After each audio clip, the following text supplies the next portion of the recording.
So yeah, my talk is titled Making a Puzzle Game with AI. This is, I guess, an attempt to fight back against this buzzword of AI just only meaning generative AI, which of course, has a lot of negative connotations on, the world. So really what it's about is making a game with a solver. So I'm a little bit older now, so I feel like I can say back in my day, a solver, a specific solver for a particular type of game is a type of AI. And I took a couple AI classes in college. We studied things like constraint satisfaction problems and, search algorithms on graphs that are typically used in solvers. And so this talk is mostly going to be about that. If you want to implement your solver with an LLM, I guess you can do that, but it's not really about LLMs or generative AI at all. So we're really looking at sort of a black box system that solves puzzles. So some background on me. I released a puzzle game this year called Gen 2 Rescue. I developed this game I guess I started it almost 3 years ago. This is my first game dev experience, my first puzzle design experience ever. And I actually approached it with like more of an academic background.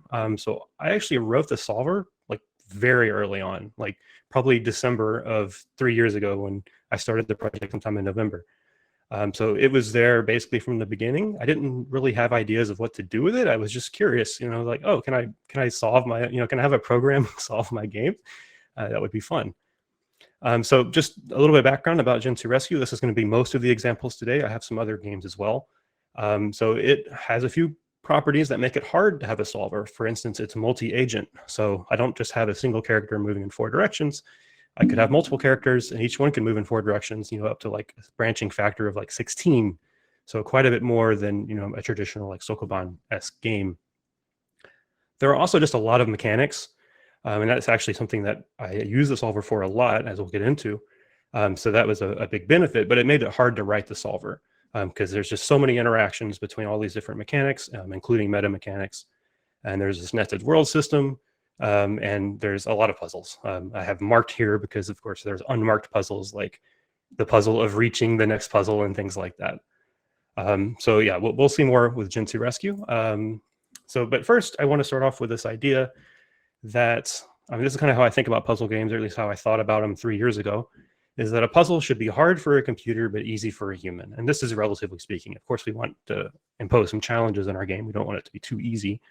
But the idea is that a puzzle isn't meant to be brute forced. And that's essentially what a computer does.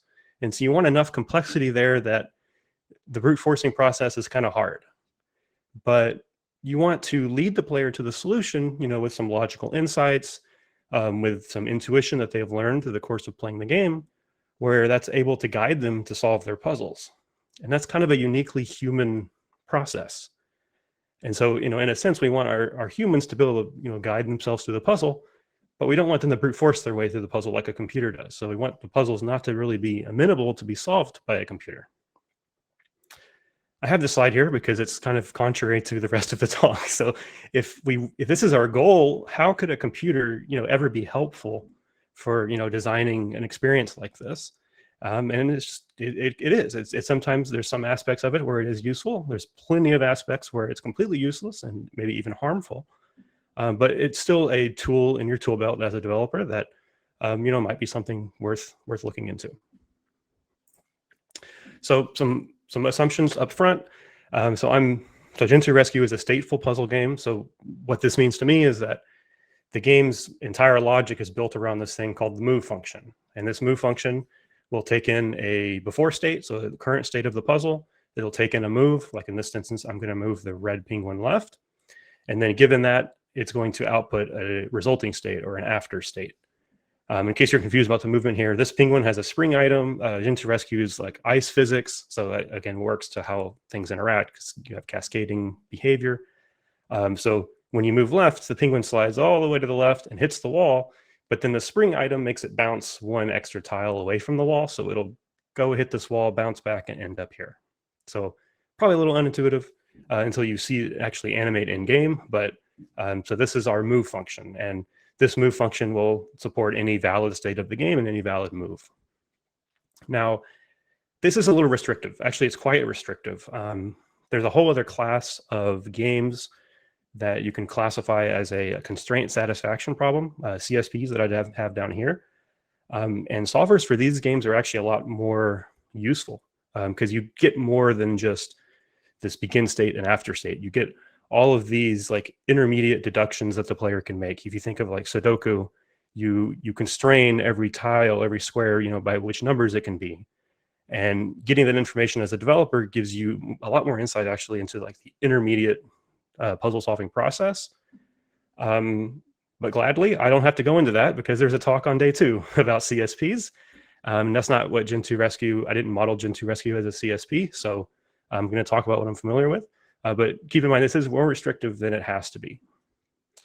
And then to restrict things even further, I'm going to assume that my solver only gives like a single answer. It only gives an optimal solution. Here, optimal means just the fewest number of moves.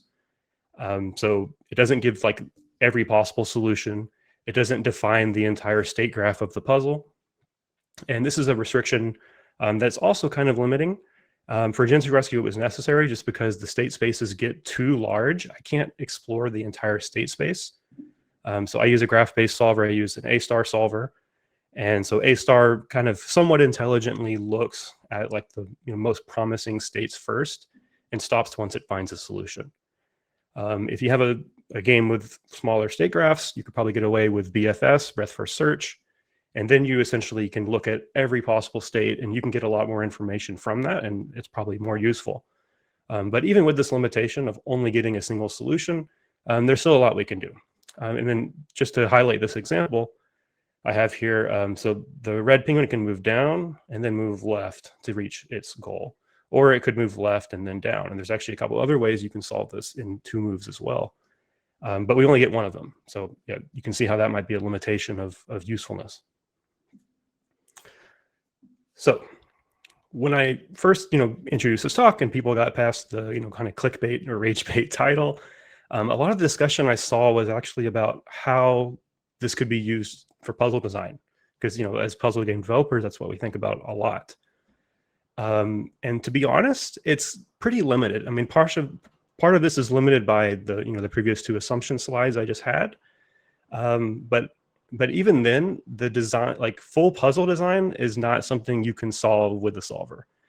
The solver is great for quickly finding, kind of obvious errors that might have, taken a human by hand, 5 minutes to figure out. Whereas the solver can tell you that, oh, there's a cheese right here, and it can tell you that in 2 seconds. That can be quite useful. But this isn't really.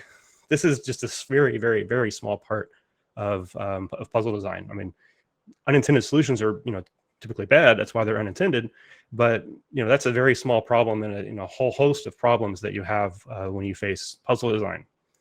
And so there's a lot here. I'm probably not going to touch on everything on the slide because I already know I'm going to go over if I do. So the main things I want to highlight here is that a solver is typically doing a brute force approach. So it's trial and error, which is the exact opposite of how humans are going to solve the puzzle. We don't want humans to do trial and error. We want them to logically step their way through the puzzle and make reasonable deductions to guide them through their puzzle. And part of that is the solver only focuses on the solution. And part of this is a restriction I imposed. But if you only know about the solution, that's just a very small part of the puzzle. I think a lot of times the quality of a puzzle isn't on how cool the solution is or how interesting the solution is. It's also how well handled all of the impossible paths end up. If you have a puzzle where a player can get stuck in an impossible state and there's no like rejector on the puzzle to tell the player to look somewhere else, or ideally if they're in an impossible state, they can see some aspect of the puzzle and say, oh, this idea is never going to work because of blank reason.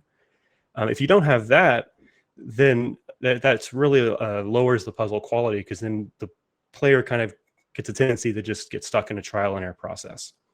And so proving that you're in an impossible state with a solver is really just saying we're in an impossible state because we tried everything and nothing works, which is not a satisfying answer.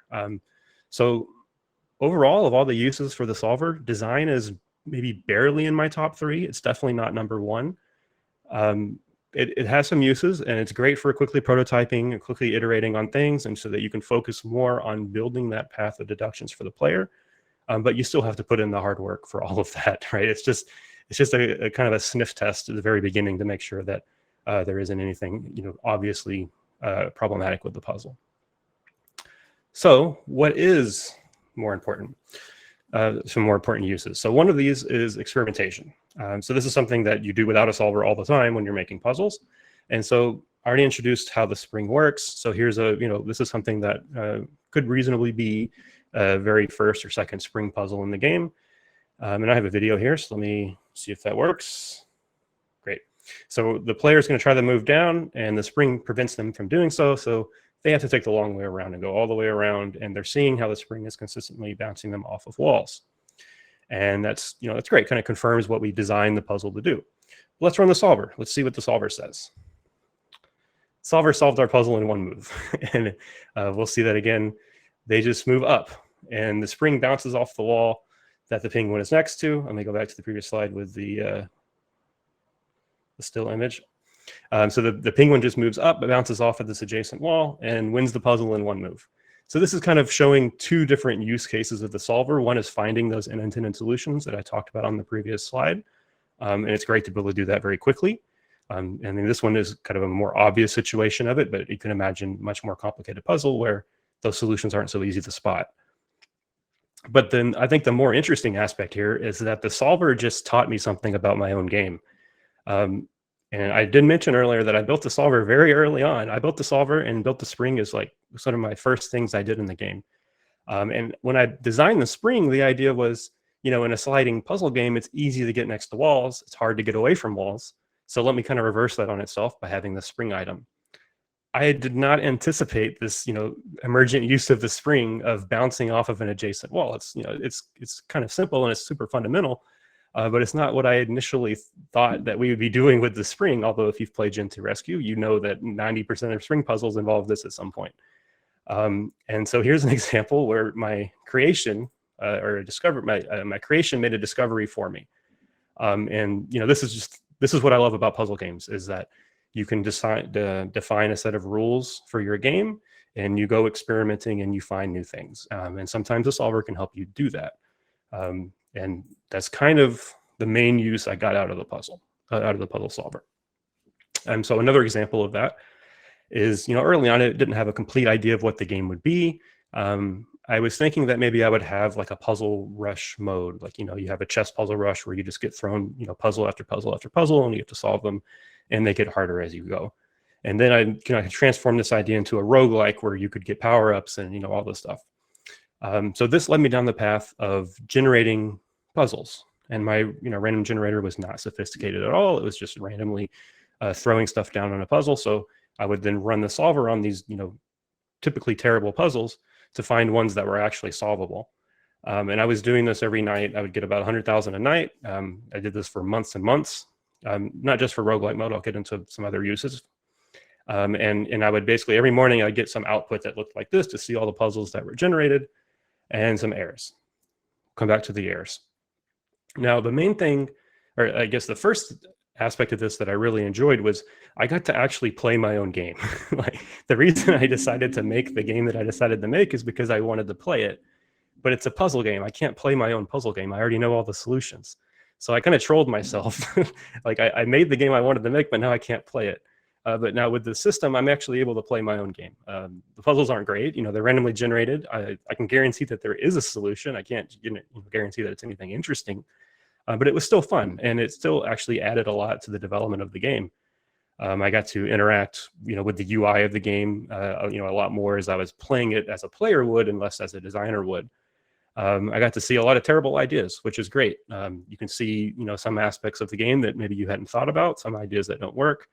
And then you also can see some good ideas. Like, by and large, the puzzles were terrible. But sometimes the terrible puzzle might have a unique, interesting idea in it that I hadn't considered. And of course, I couldn't just slap that puzzle into the game for a few reasons, but one of the reasons being it was a terrible puzzle. But that unique idea, I could then build, by hand, a puzzle that, explores that idea and maybe takes it a little bit further in, subsequent puzzles. And so then, apart from, all this playtesting, the errors are actually probably the most important thing about this solver. So it would find errors. So this is great for I guess two reasons, and they're pretty much the same reason. So it's bug hunting. So I built my move function. I mentioned this game is a complicated game. There's multiple agents moving independently. There's sliding movement, which can already kind of have cascading effects, and there's a ton of items and other mechanics that interact in interesting ways, and you have all these things that it's how can I guarantee that this game is bug free? Maybe I can guarantee that the puzzles in the game are bug free, but I want to ship a puzzle editor, so I'd have to guarantee that like everything a player might do is bug free. And so that's when I started really ramping up this like overnight generation of puzzles. And these errors, so just basic sanity checks. So after every move, we'd see if we have 2 penguins on a tile. Now, Baba Is You is my favorite game, but I didn't want 2 penguins to be on the same tile. So, so that was something that was flagged as an error. Any kind of disagreement, like a tile thinks there's a penguin on it, but the penguin doesn't think it's on that tile or something like that, that would be flagged as an error. And then also anytime there is a move where there is some kind of arbitrary priority assignment, essentially meaning that if you take a puzzle and you completely mirror it and do the opposite move, like instead of moving left, you move right, you should end up with a mirrored result.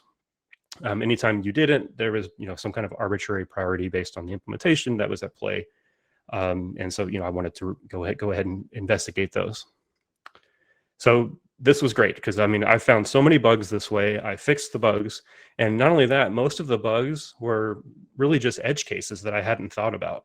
They were parts of the code where I made an assumption that, oh, this would never happen. And then the solver's like, LOL, yes, it's happening right here. And so then I have to go back in and investigate how I want this to behave.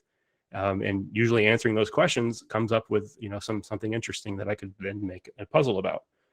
And I think I can attribute this as a big factor in how many ideas that are in Gen2 Rescue.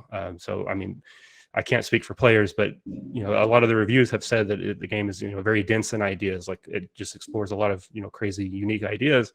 And of course, I came up with a lot of them myself, my own experimentation. But this whole bug detection process found so many more, and this was probably the most valuable aspect of the solver. Then there's also regression testing. I'm probably going to skip this slide because I do not want to run out of time. So let's go into some other uses of a solver that aren't in Gen2 Rescue. So one that I found very interesting is a Croquet Conundrum. Came out last year. It's a free game on itch. Definitely recommend anyone to check it out if you haven't seen it before. This has a hint system that's pretty interesting. So on any puzzle at any time, you can pull up a hint and you can ask the game, am I in an impossible state? Can I solve it from here? And it's just a yes or no question, and there you go. And then also it can answer the question of how close have I been? If you're kind of stuck on a puzzle and you're like, I just want to see how close, the closest I've been before, you can click this button, it'll show you, and it'll even let you load that state. So sort of return to the closest you've been to a solution. And as someone who did a manual hint system where I actually had to go and write content for every single of those 300 plus puzzles, this is a kind of a dream come true situation where you can define a system that then just works for every puzzle. And I can't speak to like how effective this hint system is or anything, but it's definitely a very interesting idea. And just the idea of being able to have a general system that just works is great. And Croquet Conundrum is a relatively small game. There's a limited number of moves. A small game, a small number of tiles per puzzle, and there's also a limited number of moves. So it's able to run a solver in real time. If I wanted to do something like this for Gen2 Rescue, it probably just wouldn't work. The state spaces are too big. I can't run a solver in real time. And even storing the state space ahead of time is not something I could probably do. It would just be too big. But this might be a good idea for a jam game as something that could be interesting. And as another game worth mentioning on the topic of solvers is Veggie Quest. So this is a game that it kind of reverses the whole process. So as a player, you're not solving puzzles that the designer built.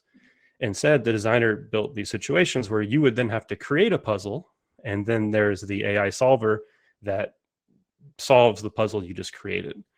And your goal is to create a puzzle that basically takes the solver as long as possible. It has to be a solvable puzzle, so it can't be impossible. But then you want to basically make the AI use as many moves as possible. And so, of course, this game, it's entirely built around a solver, and it's a very interesting idea of kind of, reversing the whole process. We always joke that making a puzzle game is a puzzle game, and this kind of takes that idea to the extreme. Something I don't have an exact example for. I don't know if any game does this. I have one example that kind of does it. is dynamic visuals and music. So if you're building a game, you want to give players interesting experiences, and one of the ways to do that is to have everything ramp up as they get close to a solution. So here's Tetris Effect. This is a game in 2018, a great example if you're looking into dynamic visuals or music. And so what this game does is basically it's Tetris, and you have to, your goal for a certain level is to form a certain number of lines. And so at the very beginning of the puzzle, when you haven't formed any lines, it's pretty plain looking. You have basically a solid black background. The music is just a very slow, maybe a slow rhythm, or just like pads in the background or something, kind of quiet and calm. But as you get further and further and form more lines, as you get closer to losing, the visual effects and the audio just both ramp up. The music, you have a beat get a little bit more quick, a little quicker, a little louder. The chorus picks up. There's vocals, and then the visual effects you can kind of see. It's hard to see with the still image, but the visual effects, also ramp up with particle effects everywhere, and it's just a beautiful game. And it's a very satisfying experience to go from this kind of dull initial state into this crazy state, because you're satisfied you're beating the level, but then everything else is ramping up with your excitement and with your satisfaction. Now, one game that does do this in the puzzle world with a solver is Can of Wormholes. So it does it a very small amount, but Can of Wormholes has a solver, and I talked to the developer. They built the solver for a lot of the reasons I did, or I guess not reasons I did, but they used it for ways I did, of just being paranoid about finding cheeses. But then they used it in their game, actually running it in real time. They didn't run the full solver. They'd only looked like 4 moves ahead. And if they look 4 moves ahead and you're always stuck, then that's how they decide to display the, like impossible state screen, undo or reset. They play like a dissonant sound to kind of get that feedback. But then if they look 4 moves ahead and see that you're going to solve it in 4 moves, then it plays a positive, a positive sound effect, and it just adds to the satisfaction of solving a puzzle. You're stuck on a hard puzzle for a long time. You're getting close. You see the solution. You start getting there, and then you hear the chime, and it's like, yes, this is it. And so I'd be curious to see if a puzzle game could take this to a little bit more extreme. Of course, there's the problem of players just brute forcing their way, doing like a hot and cold game, looking for a solution based on the special effects that appear. But I think for some games that could be interesting still. And then another thing you could use a solver for is state space analysis. I probably shouldn't spend too long here. I don't have time. But if your solver doesn't just give you a single path like mine does, but instead gives you the entire state space, then that could be something that you could use to analyze puzzles. You can abstract away all the details of your puzzle game and just look at state spaces and try to find a correlation between interesting puzzles and their graphs, their state graphs. So for instance, if you have like a cut edge or a cut vertice, so this is just like an edge or a vertice where you have like 2 separate graphs that are separated, but then the player has to go through a single bridge to go from one section to another. That usually represents that there's some key insight the player has to make. And so maybe you look for graphs, you look for puzzles that have this type of graph. And probably isn't going to do the full job for you, but it might do more than the solver that I have does. And by the way, this visualization is from a YouTube channel called Steven's State Space, about Steven's sausage roll, exploring the state spaces of that. A lot of great visualizations and videos there. I definitely recommend checking it out. So with all that said, what's the catch? I've kind of sold all these different ways we can use a solver, maybe some ideas that no one's done yet, but is it still worth it? And the answer is, it really depends. It's not feasible for all puzzle games. You really do need a systemic game. You can't build 17 different solvers if you have so many different types of puzzles in your game. Some games just might be too complex. Like Gym 2 Rescue is kind of on the border of that. It's on the boundary of it. Something like Baba Is You, you probably could build a solver for the game, but it would just be crazy complex. It might be so slow. I don't know if that would be as useful. It's hard to build. It's hard to maintain. You're going to have bugs with your solver that you then have to look for and test for and then fix. And, it's just adding a lot more work. And it's not always useful. So in instance, in Gym 2 Rescue, there's a lot of meta stuff. And while I could use the solver to do some like sanity checks on the meta stuff, it didn't automatically run on the meta stuff. I kind of had to do some, trickery by hand for that. And if your game has like extra meta layers or something like that, then you either have to beef up your solver, or you're just not going to be able to use it for some aspects of your game. And then it might bring limitations. If your puzzles are really big, if you have more than a single agent, if some types of mechanics aren't going to mesh well with a solver. Tile overlap issues. This is about the idea that if there's only like 8 different types of tiles, you can efficiently describe your state space. And a lot of these graph solvers are very memory intensive. So yeah, these kind of design or implementation concerns come up, and they can limit your design really. And then of course there's design pitfalls that I've kind of already touched on. That it's not going to do most of the design work for you. It's going to do very little. And it could even give you overconfidence and tunnel vision you into the solution. And those are also, of course, not good. So that is all. So shameless plug. If you ever need to reach out to me and ask me any questions, my DMs are open on Discord. You can find me on Twitch, Blue Sky, X. I have like 20 followers and rarely post there, but I am there. And then Generative Rescue is also on sale now and bundled with a few other games that I highly recommend. And thank you. Great, thank you. Yes, everybody go buy Generative Rescue right now. We did get a few questions through. We don't have much time, so I'm just going to ask a couple of them. And apologies to everybody else, but we can take the questions to Discord as per usual. I'm going to be a little bit selective about which questions I ask as well. So Aspion was asking, how are you calculating difficulty for the randomly generated puzzles? That's a good question. So for me, for the solver, it looks at a certain number of states. Where was it? I just passed it. Yeah, so here. So it was just counting how many states that the solver had to go through. Mm-hmm. So it's not necessarily a one-to-one in something that the player would perceive as difficult. Sure. But it was fairly close. So state space size, basically. Not the state space size, because it didn't explore the entire state space, but this was the size of the solution. Like the state space that it had built up to the point where it finds a solution. Got it. Cool. Awesome. Thank you. And then this question from Plush Lola I thought was interesting as well is, and it's connected to something I was wondering about. So presumably you played through a whole bunch of those randomly generated puzzles to try and find the interesting things. Plush Lola was asking, do you think it's possible to use the solver to identify different interactions and linchpins in puzzles? Perhaps using state space patterns. So like the solver itself is identifying like this puzzle. It's got something interesting about it. Yeah, definitely. That's something, I mean, I didn't do for Generative Rescue, but you definitely could do that. It would be a lot more sophisticated of a solver. I know 14 Minesweeper variants is something I haven't talked about here because it's not a graph-based solver, but they did that actually in their game, where they identify, sort of interesting mechanics or like gauging the right difficulty level of a puzzle based on the solver. I just want to shout out Connexita's talk from last year as well, the Microbound 1 talk, because that also was talking about state spaces as well. Yeah, I think one of the interesting things from that is like seeing like how the structure of the state space is kind of represents the linchpin of the puzzle in some way. And so, yeah, it seems like you could easily identify, or not easily, but you could, in theory, identify those kinds of patterns and to find those linchpins. So we'll leave it there. Sorry, folks. There are lots more questions. Please take them to Discord, thinkygames.com/Discord if you're not there already. There is a thread already set up, so you can ask Jagriff any remaining questions. So yeah, thank you, Jagriff, and we'll set up for the next talk. All right. Thank you.